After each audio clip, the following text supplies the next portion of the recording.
أعوذ بالله من الشيطان الرجيم بسم الله الرحمن الرحیم او کالذی یا کیا آپ نے نہیں دیکھا اس شخص کو مر علی قریۃ جو ایک بستی پر گزرا وہی خاویۃ علی عروشها اس حال میں کہ وہ بستی اپنی چھتوں پر گری ہوئی تھی، ویران ہو گئی تھی، تباہ ہو گئی۔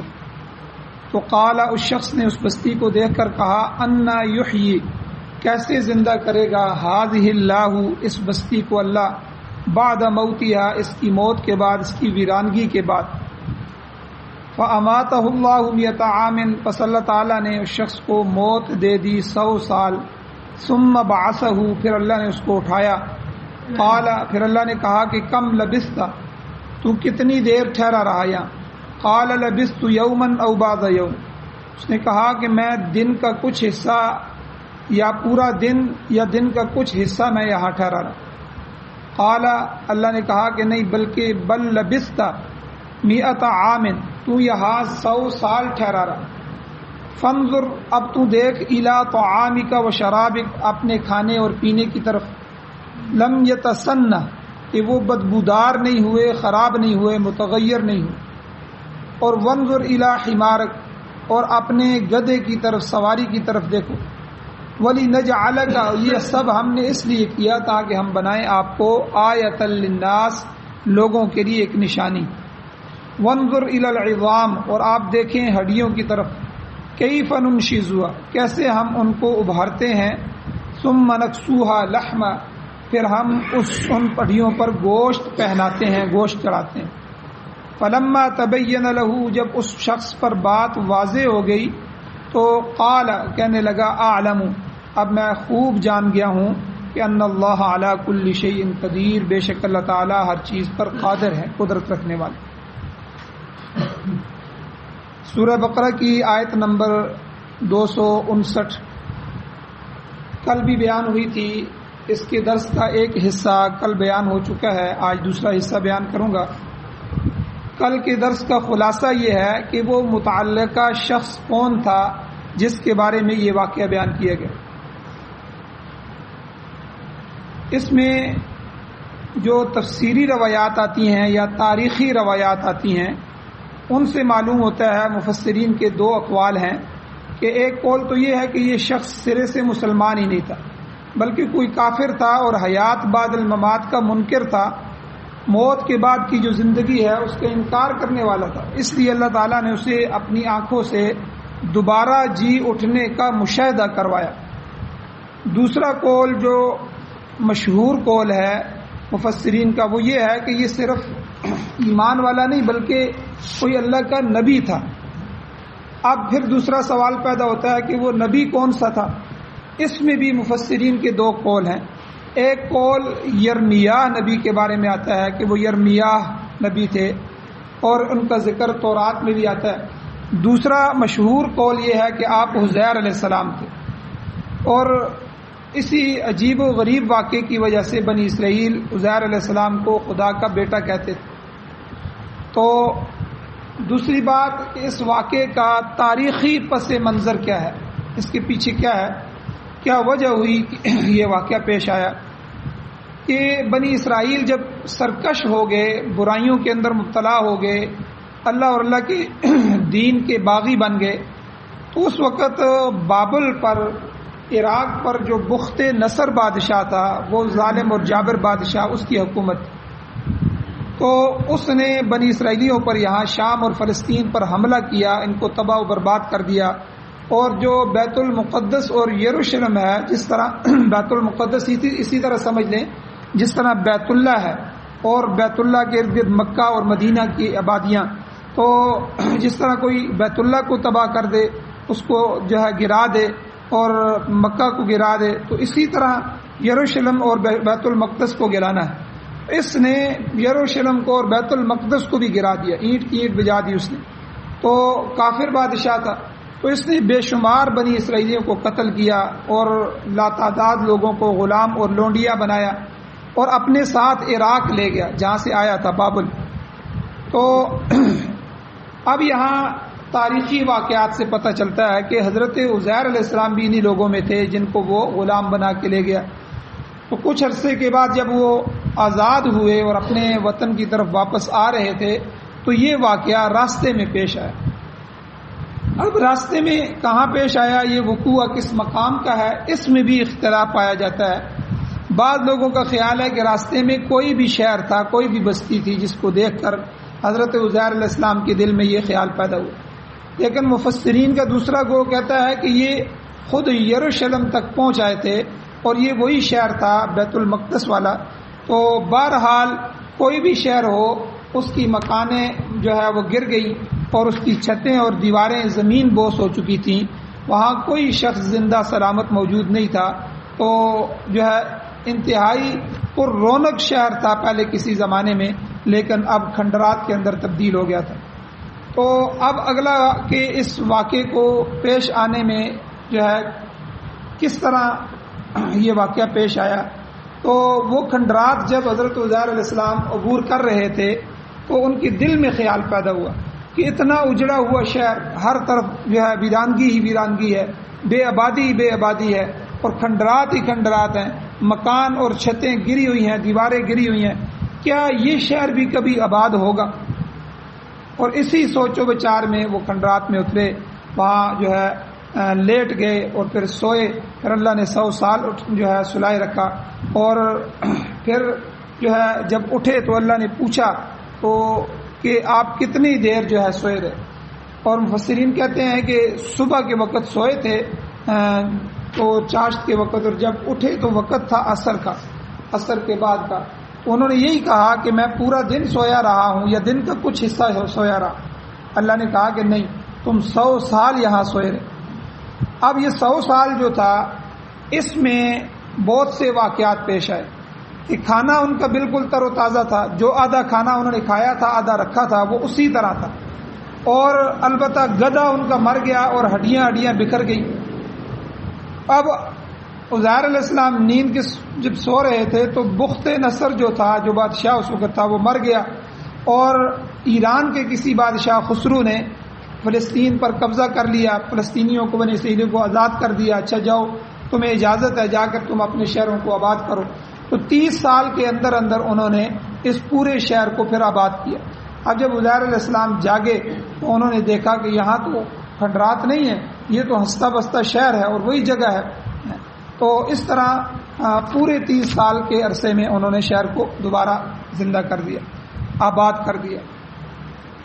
اب اللہ نے یہی فرمایا او کالذی مر علی قریۃ، کیا آپ اس شخص کی طرف دیکھتے ہیں جو ایک بستی پر گزرا اور وہی خاویۃ، بستی کی یہ حالت تھی کہ وہ یہ خاویۃ علی عروشیہ، اپنی چھتوں پر گری ہوئی تھی. یعنی چھتوں پر گرنے سے مراد کہ چھت دیواریں گر کے نیچے زمین پر پڑی ہوئی تھی. تو ایسی بستی جو ہے. تو اب موت اور حیات کا منظر گویا کہ حضرت عزیر علیہ السلام کے اس تعجب خیز سوال کے جواب میں اللہ نے پیش فرمایا کہ فَأَمَاتَهُ اللَّهُ 100 عَامٍ، آپ پر اللہ نے 100 سال تک موت طاری کر دی. ثُمَّ بَعَثَ، پھر آپ کو اٹھایا. قال، اور اللہ نے کہا کہ کم لبثت، آپ کتنی دیر یہاں ٹھہرے، یعنی اس حالت میں آپ کتنا عرصہ رہے ذرا بتائیں تو صحیح. قال، انہوں نے کہا کہ لبثت یوما او بعض یوم، اے اللہ کہ ایک دن یا دن سے بھی کچھ کم ٹھہرا ہوں. اللہ نے فرمایا کہ نہیں. قال بل لبثت 100 عام، بلکہ تم 100 سال تک ٹھہرے رہے ہو. اور آپ کو باور کرانے کے لیے اللہ نے فرمایا فانظر، آپ اپنی ان چیزوں کی طرف دیکھیں جو آپ کے ساتھ آئی تھیں. پہلے نمبر پر آپ فانظر الی طعامک و شرابک، اپنے کھانے اور اپنے پینے کی طرف دیکھیں کہ لم یتسنہ، وہ بدبودار نہیں ہوا، متغیر نہیں ہوا. یعنی کیا مطلب کہ اتنا عرصہ جو گزر گیا 100 سال، تو اتنا عرصہ گزرنے کے بعد بھی گلنے سڑنے سے وہ بچ گیا، خراب نہیں ہوا. یہاں تک کہ مفسرین نے لکھا اس کی شکل بھی تبدیل نہیں ہوئی، اس کا ذائقہ بھی تبدیل نہیں ہوا، اس کا رنگ بھی نہیں بدلا. یہ اللہ تعالیٰ کی کمال قدرت ہے کہ جو جلد خراب ہو جانے والی چیز تھی اتنے لمبے عرصے تک اللہ نے اس کو محفوظ رکھا. اور دوسری طرف خود عزیر علیہ السلام تھے جن کا جسم 100 سال تک کھنڈرات کے درمیان پڑا رہا مگر بالکل صحیح سلامت رہا، اس میں کوئی تبدیلی نہیں آئی، نہ اس کا گوشت گلا، نہ ان کی جو ہے ہڈیاں علیحدہ ہوئیں. تو جس طرح اس مالک الملک نے اصحاب کہف کو 309 سال ایک غار میں محفوظ رکھا۔ اصحاب کہف جو تھے سورہ کہف کے اندر جن کا تذکرہ آتا ہے، 309 سال اللہ نے ان کو غار کے اندر سلایا اور وہ غار کے اندر رہے۔ اسی طرح حضرت عزیر علیہ الصلوۃ والسلام کے جسم کو بھی اللہ نے 100 سال تک محفوظ رکھا اور آنچ تک نہیں آنے دی۔ تو اس سے پتہ چلتا ہے کہ اللہ تعالیٰ جب چاہے اپنی حکمت کے ساتھ ایسی چیزوں کو ظاہر فرما دیتے ہیں۔ پورا شہر جو ہے وہ کھنڈرات کے اندر تبدیل تھا اور جب وہ جاگے تو پورا شہر آباد ہو گیا۔ اب یہاں ایک چیز سمجھ لیں کہ جس جگہ عزیر علیہ السلام آرام فرما رہے تھے وہاں تک کسی کی رسائی نہیں ہوئی، وہاں تک کوئی بھی نہیں پہنچا۔ اب اگر پورا شہر آباد ہو رہا تھا تو حضرت عزیر علیہ السلام جہاں تھے لوگوں کو نظر آ جانے تھے کہ ایک آدمی سو رہا ہے اور اتنے عرصے سے سو رہا ہے، تو لیکن اللہ نے ان کو مخفی کر دیا، چھپا دیا لوگوں سے، ان کو لوگوں کو نہیں پتہ چلا اور لوگ شہر کو آباد کرنے لگے اور بلڈنگیں بن گئی، سڑکیں بن گئی، سب کچھ۔ یہی اعتراض لوگ یہاں کرتے ہیں کہ دجال کہاں مقید ہے، کہاں قید ہے دجال کے بارے میں، کہ حضور علیہ السلام نے فرمایا وہ اسی دنیا میں ہے اور یہاں کسی جزیرے میں اللہ نے اس کو بند کیا ہوا ہے اور قرب قیامت میں وہ دجال نکلے گا، اس کا ظہور ہوگا، وہ نکلے گا۔ اب لوگ اعتراض کرتے ہیں، کافر لوگ خاص کر کے، ہم نے پوری دنیا چھان ماری ہے، سارے جزیرے چھان مارے، کہیں بھی ہمیں دجال نظر نہیں آتا، تو آخر وہ کہاں چھپا ہوا ہے، نظروں سے اوجھل ہے؟ تو ان کے جواب علماء نے یہ دیا ہے کہ اللہ تعالیٰ نے خود اسے لوگوں کی نظروں سے مخفی کر دیا ہے۔ جب اس اللہ کا حکم ہوگا وہ ظاہر ہو جائے گا، خود بخود ظاہر ہو جائے گا۔ اللہ چاہیں تو کسی چیز سامنے کھڑی چیز کو اللہ آنکھوں سے چھپا دے، کسی کو نظر نہ آئے۔ تو ایسی بہت سی چیزیں ہم دیکھتے ہیں اس دنیا میں، جنات موجود ہیں لیکن ہمیں نظر نہیں آتے، فرشتے موجود ہیں ہمارے آمنے سامنے ہیں، گھوم پھر رہے ہیں، ہمارے کندھوں پہ ہیں، ٹھیک ہے، کرامن کاتبین ہیں، لکھنے والے فرشتے ہیں، ان کی ڈیوٹیاں چینج ہوتی ہیں، صبح والے جاتے ہیں، شام والے آتے ہیں، شام والے جاتے ہیں، صبح والے آتے ہیں۔ اسی طرح بے شمار ڈیوٹیاں اللہ نے پوری دنیا میں فرشتوں کی لگائی ہیں، وہ سر انجام دے رہے ہیں، تو لیکن ہمیں نظر نہیں آتی۔ تو جس طرح اللہ نے اس مخلوق کو چھپا دیا ہے اور موت کے وقت فرشتے نظر آنے لگتے ہیں، یہی آنکھیں ہوتی ہیں، یہی جسم ہوتا ہے، لیکن جب موت آنی شروع ہوتی ہے، دنیا کا تعلق انسان سے ختم ہونے لگتا ہے اور آخرت کا مقدمہ شروع ہو جاتا ہے، تو فرشتے بھی نظر آتے ہیں۔ پھر قبر میں جا کے منکر نکیر جو سوال کرنے والے فرشتے آتے ہیں وہ بھی نظر آتے ہیں، انہی آنکھوں سے اللہ وہ دکھاتے ہیں۔ تو اللہ جب چاہے کسی چیز کو اوجھل کر دے۔ تو دجال موجود ہے، وہ زنجیروں میں جکڑا ہوا ہے اور وہ جزیرے میں بند ہے، اور صحابہ اکرام کے زمانے میں، حضور کے زمانے میں ایک صحابی کو وہ ملا بھی تھا، تو حضور علیہ الصلوۃ والسلام نے جو ہے جب صحابی نے آ کے حضور کو بتایا تو حضور نے فرمایا کہ وہ دجال ہے، اللہ نے اس کو وہاں بند کیا ہوا ہے۔ تو اسی طرح ایک اور اعتراض کیا جاتا ہے کہ یاجوج ماجوج، قرآن مجید نے کہا ہے کہ یہ قوم اس دنیا میں موجود ہے لیکن وہ بھی ہمیں نظر نہیں آتی، اور قیامت کے قریب وہ نکلیں گے اور ساری دنیا کو چٹ کر جائیں گے، ساری دنیا کو کھائیں گے، تو اور ایک عجیب معاملات پیش آئیں گے۔ اب انگریزوں نے دعویٰ کیا ہے کہ ایسا نہیں ہو سکتا، پوری دنیا کا کونا کونا ہم نے چھان مارا ہے مگر یاجوج ماجوج ہمیں کہیں نظر نہیں آئے۔ تو اس میں بھی یاد رکھیں اللہ تعالیٰ نے انہیں بھی اپنی حکمت سے چھپا رکھا ہے، قرآن پاک میں موجود ہے۔ اللہ فرماتے ہیں کہ جب میرا حکم ہوگا تو یہ قوم پہاڑوں سے نکلے گی اور نکل کر ظاہر ہو جائے گی اور دنیا میں پھیل جائے گی۔ تو بہرحال یہ اللہ کی قدرت کی نشانی ہے۔ حضرت عزیر علیہ السلام کا جو واقعہ ہے یہاں بھی اللہ نے اپنی قدرت دکھلائی۔ اب عزیر علیہ السلام کے خود اپنے ساتھ اور کھانے کے ساتھ تو یہ معاملہ ہوا کہ خود بھی محفوظ ہے، کھانا بھی محفوظ ہے، لیکن گدھے کا انجام دیکھیں۔ ہمارے ہاں گدھے کی سواری کو اچھا نہیں سمجھا جاتا، مستحسن نہیں سمجھا جاتا، مگر اس زمانے میں حضور علیہ السلام کے زمانے میں یا پرانے زمانے میں یہ گاڑیاں، موٹر سائیکل، سائیکلیں وغیرہ نہیں ہوتے تھے۔ اس وقت جو سواریاں ہوتی تھیں وہ یہ اونٹ ہوتے تھے، گھوڑے ہوتے تھے، خچر ہوتے تھے، گدھے ہوتے تھے، انہی پر سواریاں کرتے تھے، اور گدھا ایک علیحدہ سواری شمار ہوتی تھی۔ بڑے بڑے خوبصورت اور طاقتور گدھے ہوتے تھے۔ خود حضور علیہ الصلوۃ والسلام کی سواری میں بھی ایک گدھے کی سواری شامل ہے۔ تو آپ علیہ السلام بالکل تکلف نہیں فرماتے تھے، جو سواری میسر آ جائے استعمال میں لے آتے تھے۔ جب آپ علیہ الصلوۃ والسلام بنو قریظہ سے غزوہ احزاب غزوہ خندق کے بعد بنو قریظہ سے جنگ کے لیے تشریف لے گئے تو آپ کے پاس یہی سواری تھی جو آپ کا گدھا تھا. اس پر پالان بھی نہیں تھا مگر آپ علیہ السلام اسی حالت میں اس پر سفر کر رہے تھے. تو آپ نے اونٹ پر بھی سفر کیا, گھوڑے پر بھی سفر کیا, بلکہ جہاد کا اکثر سفر گھوڑے پہ ہوتا تھا, اور اگر گھوڑے کم ہوں تو اونٹ پر بھی باری باری سفر کرتے تھے.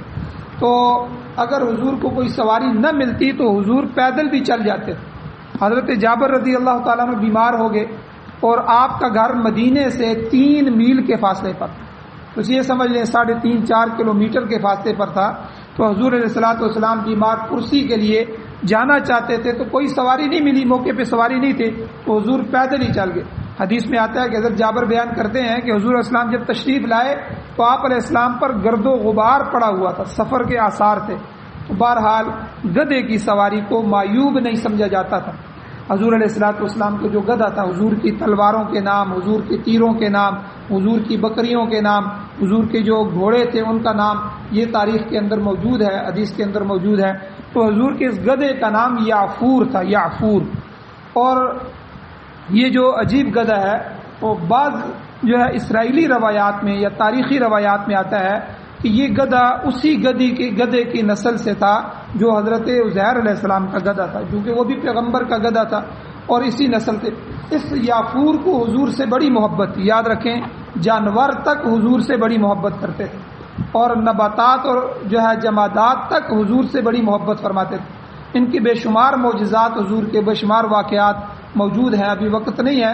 لیکن بہرحال یہ گدھا جب حضور علیہ السلام دنیا سے تشریف لے گئے, فوت ہو گئے, اس کے بعد یہ گدھا کہتے ہیں کہ مدینہ سے باہر نکل گیا اور چلتے چلتے مدینہ سے باہر ایک جو ہے کنواں تھا, اس میں گرا اور وہاں گر کے مر گیا. یعنی غم, حضور علیہ السلام کے جانے کا غم اس کو اتنا ہوا کہ حضور نظر نہیں آتے تھے, تو یہ نکلا اور اسی غم میں جاتے جاتے وہاں گرا اور وہاں کنویں میں گر کے مر گیا. تو بہرحال حضور علیہ الصلوۃ والسلام نے جو ہے گدھے کی سواری بھی کی ہے. تو اللہ تعالیٰ نے عزیر علیہ السلام کو مخاطب فرمایا اور کہا وانظر الی حمارک, آپ اپنے گدھے کی طرف دیکھیے کہ اس کا کیا حشر ہوا ہے. فرمایا یہ سب واقعات پیش کرنے کا کیا مقصد ہے, وَلِنَجْعَلَكَ آیَةً لِلنَّاسِ, تاکہ ہم آپ کو لوگوں کے لیے نمونہ بنا دیں, لوگوں کو کہیں کہ دیکھو اللہ تعالیٰ نے موت طاری کرنے کے بعد پھر کس طرح زندہ کر دیا, اب دیکھو گدھا کس طرح زندہ ہوتا ہے. تو اللہ نے کہا کہ وانظر الی العظام, یہ جو گدھے کی ہڈیاں بکھری ہوئی ہیں نا, ان ہڈیوں کو آپ دیکھیں, ان کی طرف نگاہ کریں. گدھا تو مر چکا ہے, گوشت گل سڑ کر ختم ہو چکا ہے, اس کی ہڈیاں ادھر ادھر بکھری ہوئی ہیں اور پس گئی ہیں. فرمایا اب ان کی طرف دیکھیں, کیف ننشزھا, ہم کس طرح اس کا ڈھانچہ تیار کرتے ہیں. نشز کہتے ہیں, نشز کا معنی ہوتا ہے ابھارنا, کوئی چیز پچکی ہوئی ہو اس کو ابھار کے, جس طرح گاڑی کا ڈینٹ پڑ جاتا ہے اس کو سیدھا کرتے ہیں, تو یہ نشز ہوتا ہے, ابھارنا, اٹھانا. ناشزہ, ناشزہ اس عورت کو کہتے ہیں نافرمان کو جو خاوند کی نافرمان ہو اور خاوند کے مقابلے میں اٹھ کھڑی ہوئی ہو. ٹھیک ہے, اس اٹھ کھڑے ہونے کی وجہ سے اس کو ناشزہ بھی کہتے ہیں. تو یہاں بھی فرمایا ان گدھے کی ہڈیوں کو دیکھو, ہم اس کا ڈھانچہ تیار کر رہے ہیں. ثم نکسوہا لحما, پھر ہم اس کے ان ہڈیوں کو پہلے ہم سیدھا کریں گے, سیدھا کر کے تیار کریں گے آپ کی آنکھوں کے سامنے, پھر ہم اس پر گوشت چڑھائیں گے. چنانچہ حضرت عزیر علیہ السلام اپنی آنکھوں سے دیکھ رہے تھے, آنکھوں کے سامنے ہڈیاں جو ہے ابری اور اس کا ڈھانچہ تیار ہوا, پھر ان پر گوشت چڑھا اور گدھے کی شکل و صورت بنی, پھر وہ زندہ ہوا اور زندہ ہو کر بولنے لگا. یہ سارے واقعہ, اور ہر ذی جان جو ہے اس کا جسم ہڈیوں پر قائم ہوتا ہے. حدیث میں آتا ہے حضور علیہ السلام نے فرمایا جب انسان مر جاتا ہے تو اس کے جسم کی تمام کثافتیں گل سڑ جاتی ہیں اور صرف دم کی جو ہڈی ہوتی ہے کسی نہ کسی صورت میں باقی رہتی ہے. قیامت کے دن اسی ہڈی سے پورا ڈھانچہ اور پھر پورا جسم اٹھایا جائے گا. اسی چیز کو اللہ تعالیٰ نے گدھے پر وارد کیا اور حضرت عزیر علیہ السلام کی آنکھوں کے سامنے جیتے جاگتے گدھے کی صورت میں اس کو کھڑا کر دیا. اب یہاں سے ایک بات سمجھیں, عالم برزخ, انسان پر مختلف جہان گزرتے ہیں اور ہر جہان میں انسان کی کیفیت الگ ہوتی ہے. یاد رکھیں, ایک جہان ہم پر عالم ارواح کا گزرا ہے, روحوں کا جہان, جہاں پر ہماری روحیں موجود تھیں، اور اب بھی وہ لوگ جو دنیا میں ابھی نہیں آئے ان کی روحیں عالم ارواح میں موجود ہیں۔ وہاں سے جو انسان جو بچہ پیدا ہو رہا ہے، ہر چوتھے مہینے کے بعد ماں کے پیٹ میں اللہ اس روح کو وہاں سے اس میں ڈال دیتے ہیں۔ تو یہ ایک جہان ہے عالم ارواح میں۔ اب وہاں روحیں کس طرح رہ رہی ہیں اور کیا کھا رہی ہیں، ان کی خوراک کیا ہے، ان کا رہن سہن کیا ہے، یہ ہمیں نہیں بتایا گیا، اس کو مخفی چھوڑا گیا۔ پھر دوسرا جہان ماں کے پیٹ کا جہان ہے، انسان اس میں آ جاتا ہے، 9 مہینے وہاں رہتا ہے، وہاں جو ہے وہ اس میں سانس پڑ جاتا ہے، وہ ہنستا کھیلتا ہے، وہاں اس کی خوراک بھی لگ جاتی ہے، ماں کی جو ناف ہوتی ہے، ناف سے اس کو خوراک پہنچائی جاتی ہے۔ تو یہ ساری چیزیں، یہ ایک جہان ہے اس بچے پر گزرتا ہے۔ اور اس کے بعد عالم دنیا میں ہم آ جاتے ہیں، تیسرا جہان عالم دنیا ہے۔ تو عالم دنیا کے الگ معاملات ہیں، یہاں ہم جو ہے ہنستے کھیلتے ہیں، کھاتے پیتے ہیں، اور یہ سارا جہان یہ تو ہمارے مشاہدے میں ہے، یہ بتانے کی ضرورت نہیں ہے۔ اب اس کے بعد اگلا جہان عالم برزخ ہے، عالم آخرت سے پہلے۔ اس کے بعد عالم برزخ کے بعد عالم آخرت ہے، حشر قائم ہوگا، قیامت قائم ہوگی، پھر قیامت کے بعد ٹوٹ پھوٹ جائے گی دنیا ساری، پھر حشر ہوگا، اللہ سب کو جمع کرے گا، حساب کتاب ہوگا۔ پھر اس کے بعد اگلا جہان عالم جنت ہے یا عالم دوزخ ہے، تو یہ اگلے جہان ہوں گے۔ تو اب جنت کے بھی احکامات الگ ہیں۔ جنت میں انسان کا جسم جوان رہے گا، کھانے میں وہ منوں کے حساب سے کھانا کھا لے گا، اور ایک ڈکار آئے گا وہ سارا ہضم ہو جائے گا، سارا جسم کا خون بن جائے گا، اور یعنی وہ سارے احکامات الگ ہیں۔ جہنم کے احکامات بھی الگ ہیں۔ تو اس طرح ہر جہان کے حکم الگ ہیں۔ عالم برزخ جو قبر کی زندگی ہے، اس کو ہم دنیا کی زندگی پر مشاہدے پر جو ہے ہم قیاس نہیں کر سکتے۔ بعض لوگ کہتے ہیں وہاں کیسے ہوگا، ہم دنیا میں دیکھتے ہیں، دنیا کی زندگی میں ہمیں نظر آ رہا ہے وہاں کچھ بھی نہیں ہو رہا، پھر جو ہے وہاں کیسے ہوگا۔ یہ یاد رکھیں، عالم برزخ جو ہے اس کو بھی اللہ نے یہاں عزیر علیہ السلام کے اس واقعے سے بتایا کہ یہاں جو وارد ہونے والی موت ہے، اس کے 100 سالہ عرصے کو آپ عالم برزخ ہی سمجھ لیں، اسی سے تعبیر کر لیں۔ جب کوئی انسان مر جاتا ہے تو اس کا تعلق اس دنیا سے کٹ جاتا ہے، اور قیامت کے روز دوبارہ جی اٹھنے تک کی جو زندگی ہوتی ہے وہ برزخی زندگی کہلاتی ہے، وہ برزخ اس کی کہلاتی ہے۔ اس عرصے میں انسان کو وقت کا احساس نہیں ہوتا۔ یاد رکھیں، وقت کا احساس نہیں ہوتا کہ کتنا عرصہ میں برزخ میں گزار رہا ہوں۔ سورہ یاسین میں اللہ فرماتے ہیں کہ جب لوگوں کو قبروں سے اٹھایا جائے گا، وہ قبروں سے اٹھیں گے تو وہ کہیں گے من بعثنا من مرقدنا ھذا، ہمیں ہماری ان خوابگاہوں سے، ان قبروں سے کس نے اٹھا دیا۔ تو ان کو ایسا محسوس ہوگا جیسے کوئی شخص رات کو سویا، اب دن کو اٹھا دیا، یا دن کے وقت کچھ دیر کے لیے سوتا ہے پھر اٹھ بیٹھتا ہے۔ یہی چیز حضرت عزیر علیہ السلام کے ساتھ پیش آئی کہ انہیں احساس ہی نہیں ہوا کہ وہ 100 سال تک سوئے رہے۔ وہ یہی سمجھ رہے تھے کہ میں ایک دن سویا ہوں یا دن کا کچھ حصہ میں سویا رہا ہوں۔ تو اب یہاں یہ بات، دو چیزیں الگ ہیں عالم برزخ میں، کہ ایک ہے وقت کا احساس، وقت کا احساس تو نہیں ہوگا، لیکن راحت یا جو تکلیف دی جائے گی، وہاں جو نعمتیں نیک آدمیوں کو یا برے آدمیوں کو عذاب دیا جائے گا، یہ راحت اور تکلیف کا احساس وہاں ضرور ہوگا۔ جیسا کہ احادیث میں آتا ہے کہ جب کسی شخص کو دفن کر دیا جاتا ہے تو پھر منکر نکیر آتے ہیں، اس سے سوال جواب کرتے ہیں۔ اس ابتدائی امتحان میں، شروع کے امتحان میں اگر وہ شخص کامیاب ہوا تو پھر اللہ اس کو میٹھی نیند سلا دیتے ہیں، اور اس کے لیے راحت کا سامان مہیا کیا جاتا ہے۔ حضور نے فرمایا اس کے لیے جنت کی کھڑکیاں، جنت کی نعمتیں وہاں بھیجی جاتی ہیں۔ اور اگر اس امتحان میں وہ آدمی ناکام ہو گیا تو سوالات کا جواب نہیں دے سکا، تو پھر قیامت تک کے لیے اسے تکلیف میں، عذاب میں مبتلا کر دیا جاتا ہے۔ جہنم کے دھواں، جہنم کی تپش، جہنم کی کھڑکیاں اس کی طرف کھول دی جاتی ہیں۔ تو یہ چیز ہے کہ وقت کا احساس تو نہیں ہوگا، لیکن دکھ تکلیف کا، اسی طرح جو ہے سکھ کا اور چین کا اور راحت کا جو اللہ کی طرف سے ہوگی، اس کا احساس ضرور ہوگا۔ تو یہ درمیانی زندگی ہے جو برزخ کی زندگی ہوتی ہے۔ جہاں بھی انسان چلا جائے وہیں اللہ جل شانہ کی طرف سے اس کے لیے برزخ قائم ہو جاتی ہے۔ تو اس لیے یہاں اللہ نے حضرت عزیر علیہ السلام کے واقعے سے عالم برزخ کو بھی سمجھا دیا۔ ایک بات اور سمجھ لیں کہ دنیا کی زندگی میں روح اور جسم کا تعلق کامل ہوتا ہے، بالکل مکمل ہوتا ہے۔ اگر ہمارے جسم کو تکلیف ہو، تکلیف جسم کو ہوتی ہے، لیکن جو ہے روح کو بھی اثر پہنچتا ہے، ٹھیک ہے، روح بھی بے چین ہو جاتی ہے۔ اسی طرح جو ہے برزخ میں مرنے کے بعد تکلیف روح کو ہوگی، روح سجین علیین میں چلی جائے گی، جیسا مقام ہوگا وہاں چلی جائے گی، وہاں اس کو عذاب دیا جائے گا اور جسم کو بھی احساس ہوگا، جسم کا روح کے ساتھ تعلق پیدا کیا جاتا ہے۔ یہ اللہ ہی پیدا کرنے والے ہیں۔ اتنے واقعات جو حضرت عزیر علیہ السلام کا اور کتنے واقعات اللہ نے بنائے، تو اللہ جو ہے سب کچھ کر سکتا ہے، چاہے ہماری دنیا کی عقل اس کو نہ سمجھ سکے۔ اسی لیے شہداء کے بارے میں اللہ نے کیا فرمایا، وَلَا تَقُولُوا لِمَن يُقْتَلُ فِي سَبِيلِ اللَّهِ أَمْوَاتٌ، کہ جو میرے راستے میں قتل کر دیے جائیں ان کو مردہ نہ سمجھو، بل احیاء، بلکہ وہ زندہ ہیں۔ اے اللہ کیسے زندہ ہیں؟ ہم تو دیکھ رہے ہیں وہ تو جل گئے ہیں، وہ تو مر گئے ہیں، وہ تو کٹ گئے ہیں، قبر میں رکھ دیے گئے ہیں۔ اللہ نے کہا وَلَٰكِن لَّا تَشْعُرُونَ، تمہیں شعور نہیں ہے، تمہاری دنیا کی عقل اس کو نہیں سمجھ سکتی، تمہاری آنکھیں اس کو نہیں دیکھ سکتی۔ میں اللہ کہہ رہا ہوں کہ وہ زندہ ہے، مردہ نہ کہو۔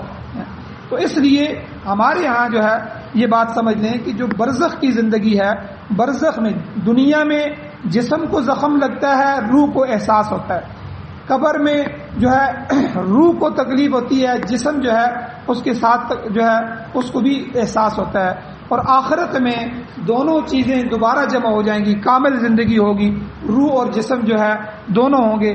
جہنم میں گیا تو تب بھی جسم اور روح دونوں کو عذاب ہوگا، اور جنت میں گیا تو تب بھی دونوں جسم اور روح جو ہے وہ جنت کی نعمتوں سے معزوز ہوں گے۔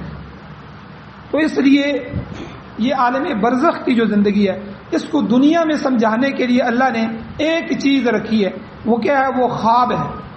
دیکھیں خواب میں ہمارا جسم یہاں ہے، ہم چارپائی پہ اپنے گھر میں اپنے کمرے میں سوئے ہوئے ہیں، لیکن جب ہم خواب دیکھتے ہیں تو خواب میں ہم اڑ رہے ہوتے ہیں، کسی باغ میں پہنچے ہوتے ہیں، یا شیر ہمارے پیچھے لگا ہوتا ہے، درندہ ہمارے پیچھے لگا ہوتا ہے، اور ہم اس کی وجہ سے گھبراہٹ میں مبتلا ہوتے ہیں۔ ٹھیک ہے، بھاگ کہیں رہے ہوتے ہیں، کشمیر میں گئے ہوتے ہیں، وہاں بھاگ رہے ہیں، آسمانوں میں بھاگ رہے ہیں، لیکن جسم یہاں پسینے سے شرابور ہو رہا ہے، یہاں پسینہ اس کو آ رہا ہے، اور اچانک جب خواب ختم ہوتی ہے تو ہم گھبرا جاتے ہیں، اٹھتے ہیں، ہمارے جسم کے اندر جو ہے وہ طاقت نہیں رہتی، خوف کے اندر مبتلا ہوتے ہیں۔ یہ ایک نشانی اللہ نے، صرف ایک علامت برزخ کے معاملے کو سمجھانے کے لیے اللہ نے یہاں رکھی ہے کہ روح جو ہے نکل کے علیین سجین میں چلی جاتی ہے، لیکن جسم عالم برزخ میں جہاں بھی موجود ہوتا ہے، اللہ ذرے ذرے کو اس جسم کا جو روح پر چیز وارد ہو رہی ہوتی ہے اس کا احساس جسم کو بھی پہنچاتے ہیں۔ تو اسی طرح مرنے کے بعد ایک عام انسان کے جسم کی حفاظت کی کوئی گارنٹی نہیں ہوتی۔ قانون قدرت کے مطابق مردہ جسم گل سڑ کر ختم ہو جاتے ہیں۔ قبروں کی کھدائی کے دوران بعض اوقات چھوٹی موٹی ہڈیاں ملتی ہیں اور بعض اوقات وہ بھی نہیں ملتی۔ البتہ اس امر پر اتفاق ہے کہ انبیاء علیہ السلام کے اجسام جو ہیں وہ قبر میں بھی محفوظ رہتے ہیں۔ اللہ تعالیٰ نے، حضور نے فرمایا حدیث میں، ان اللہ حرم علی الارض، بے شک اللہ تعالیٰ نے زمین پر حرام کر دیا ہے، ان تاکل اجساد الانبیاء، کہ وہ انبیاء کے جسموں کو کھائے۔ انبیاء کے جسموں کو کھانے سے اللہ نے زمین کو روک دیا، زمین پر حرام کرا دیا۔ اب زمین نبیوں کے جسموں کو نہیں کھا سکتی۔ ہاں تیسرا طبقہ جو شہداء ہے، شہداء کے متعلق مشاہدے سے معلوم ہوا ہے کہ بعض شہداء کے جسم بھی قبروں میں محفوظ رہتے ہیں۔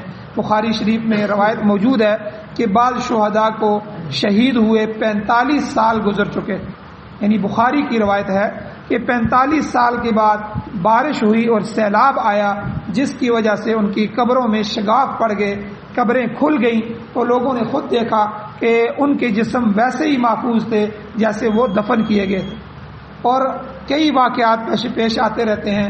ابھی کئی سال پہلے یہ واقعہ ہوا کہ جو لوگ 600 سال پہلے، 600 اور 700 سال پہلے تاتاریوں کے خلاف ان کے علاقے میں کفار سے لڑ کر شہید ہوئے تھے، ان کے جسم جب قبریں کھودی گئی تو بالکل ان کے جسم محفوظ تھے، بالکل ان کے جسم اسی طرح نکلے۔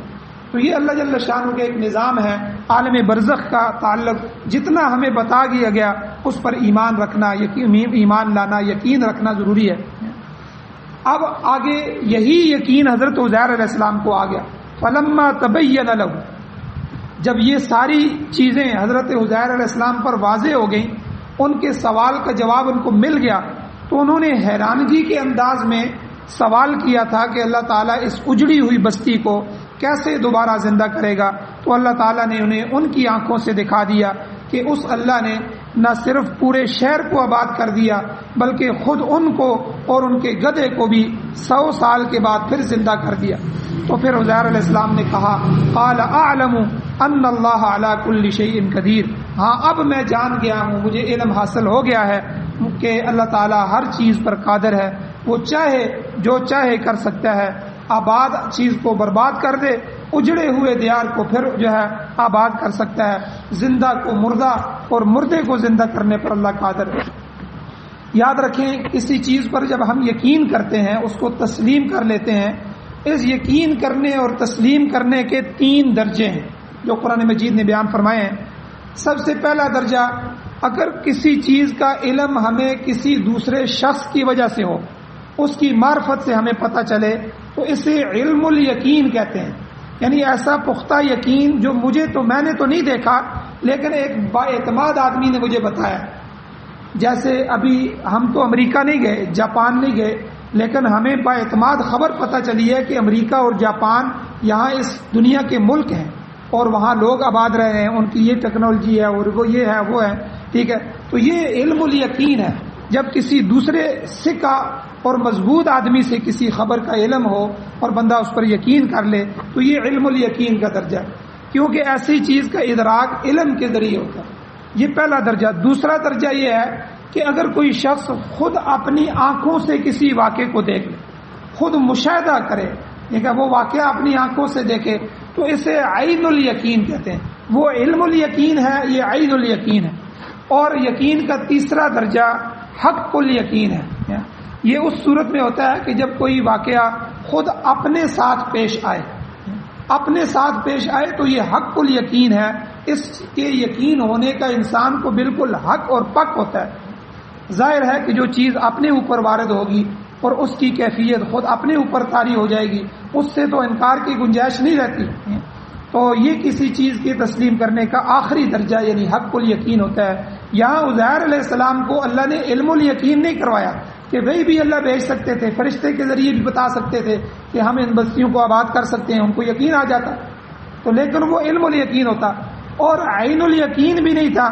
عزیر علیہ السلام نے صرف اپنی آنکھوں سے خالی نہیں دیکھا بلکہ حق الیقین تھا کہ عزیر علیہ السلام کو خود ان کے اوپر یہ واقعہ وارد ہوا، ان کو 100 سال سلایا گیا اور انہوں نے اپنی آنکھوں کے ساتھ اپنے مردے گدھے کو زندہ ہوتے دیکھا، ان کی نظروں کے سامنے خود اس کی بوسیدہ ہڈیاں جو ہیں وہ ابری اور وہ ملی جڑی اور ان کے ساتھ گوشت چڑھتا گیا اور چڑھتے چڑھتے وہ زندہ گدھا بن گیا اور پھر وہ آواز دینے لگا، بولنے لگا، ٹھیک ہے۔ یہ واقعہ حق الیقین کے درجے میں اس لحاظ سے ہے کہ یہ معاملہ خود عزیر علیہ السلام کے ساتھ پیش آیا اور اللہ تعالیٰ نے ان کو حق الیقین دیا۔ تو بہرحال اللہ تعالیٰ نے یہاں اپنی وحدانیت کی دلیل بھی بیان فرمائی، میں اکیلا اللہ ایسا ہوں جو یہ سب کچھ کر سکتا ہے، میری ذات کے ساتھ کوئی شریک نہیں ہے، میری توحید کے اندر گڑبڑ نہ کرو، اس میں شرک نہ کرو۔ اور دوسرا یہاں اس واقعے سے کیا پتہ چلا کہ قیامت کے دن دوبارہ اٹھنے پر علمی لحاظ سے بھی یقین تھا کہ اللہ جل شانہ نے ہمیں بتا دیا کہ میں دوبارہ اٹھاؤں گا، اور یہاں اللہ نے عین الیقین بھی کروا دیا کہ اپنی آنکھوں سے دیکھا کہ مرنے کے بعد دوبارہ زندہ ہوئے۔ اللہ جل شانہ سے دعا ہے اللہ ہمیں عمل کی توفیق عطا فرمائے، آمین۔ الحمدللہ رب العالمین والعاقبۃ للمتقین والصلاۃ والسلام علی رسولہ النبی الامی الکریم۔ یا اللہ ہماری کمیوں کوتاہیوں کو معاف فرمائیے، درگزر فرمائیے، صغیرہ کبیرہ گناہوں کو معاف فرمائیے۔ یا اللہ قرآن و سنت سے محبت نصیب فرمائیے، اس کو سیکھنے، سننے، سمجھنے، اس کی اشاعت کرنے، یا اللہ اس کو اپنے عمل میں لانے کی توفیق عطا فرمائیے۔ یا اللہ قرآن و سنت کو بطور آئین، بطور دستور ہمارے ملک میں ہمیں نصیب فرمائی، پوری دنیا میں یا اللہ اپنے نظام کو غالب فرمائی۔ یا اللہ امارت اسلامیہ شریعہ کا قیام نصیب فرمائی۔ یا اللہ افغانستان کے مجاہدین طالبان ان کی مدد و نصرت فرمائیے، ان کو مستحکم فرمائیے، یا اللہ ان کی کو آباد شاد فرمائیے، ان کے سبب سے پوری دنیا میں یا اللہ اپنے نظام کو غالب فرمائیے۔ یا اللہ ہماری جو بھی حاجتیں ہیں ان حاجتوں کو غیب کے خزانوں سے پورا فرمائیے۔ جو حضرات بیمار ہیں یا اللہ کئی ساتھیوں نے درخواست کی ہے، ان کی اولاد بیمار ہے، کئیوں کے بیٹے بیمار ہیں، یا اللہ ان سب کو شفا عطا فرمائی۔ یا اللہ ہماری مسجد جو شہید کر دی گئی ہے، اب مسجد کی تعمیر کر رہے ہیں، یا اللہ اس کی تعمیر اور ترقی جلد از جلد فرمائیے۔ یا اللہ ہمیں اس میں حصہ ڈالنے کی توفیق نصیب فرمائیے، ہمارے حصوں کو، ہماری امداد کو یا اللہ ہمارے اس سبب کو قبول فرمائیے۔ یا اللہ اخلاص نیت نصیب فرمائیے۔ صلی اللہ تعالی علی خیر خلقہ محمد و آلہ و اصحابہ اجمعین برحمتک یا ارحم الراحمین۔